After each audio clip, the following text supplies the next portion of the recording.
უკრაინის პრეზიდენტის ვოლოდიმირ ზელენსკის განცხადებით რუსეთი ქვეყნის ატომურ ელექტროსადგურებზე დარტყმების გასაგრძელებლად ემზადება, რათა ყინვების ფონზე უკრაინის დამორჩილებას სცადოს. პრეზიდენტი მკაცრად აკრიტიკებს მოსკოვს უწყვეტი საჰაერო იერიშების გამო. მისი თქმით, კრემლს ომის დასრულების ნება არ გააჩნია, შესაბამისად ის მიზანმიმართულად აჭიანურებს დიპლომატიურ პროცესებს. კიევის ინფორმაციით გასულ ღამეს ქვეყანაზე 200-ზე მეტი დრონით მიიტანეს იერიში. საბიზნე იყო სუმის ოლქი, ხარკივი, დნიპრო, ზაპოროჟიე, ხმელნიცკი, ოდესა და კიდევ არაერთი რეგიონი. შედეგად მოკლულია 2 ადამიანი, დაჭრილია ათობით პირი, მათ შორის მცირეწლოვანი ბავშვი.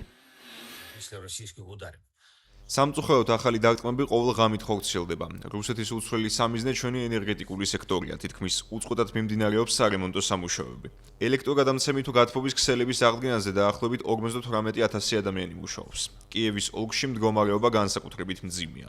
მნიშვნელოვანია, რომ უკრაინა სრულად აწვდის ამერიკულ მხარეს ინფორმაციას იმაზე, რაც უკრაინაში ამ მიმართულებით ხდება. თუ რუსეთს ომის დასრულება მართლაც სერიოზულად სურს, ის დიპლომატიაზე გააკეთებდა აქცენტს და არა სარაკეტო იერიშებზე, ელექტროენერგიის გათიშვაზე თუ ჩვენი ატომური ელექტროსადგურების დაზიანების მცდელობებზე. ჩვენ გვაქვს ინფორმაცია იმ ობიექტების შესახებაც, რომლებიც რუსეთის დაზვერვამ სამომავლო დარტყმების მოსამზადებლად შეისწავლა. ყველაფერი ნათლად აჩვენებს, რომ დიპლომატია რუსეთისთვის პრიორიტეტი არ არის, ეს უნდა ვაღიაროთ.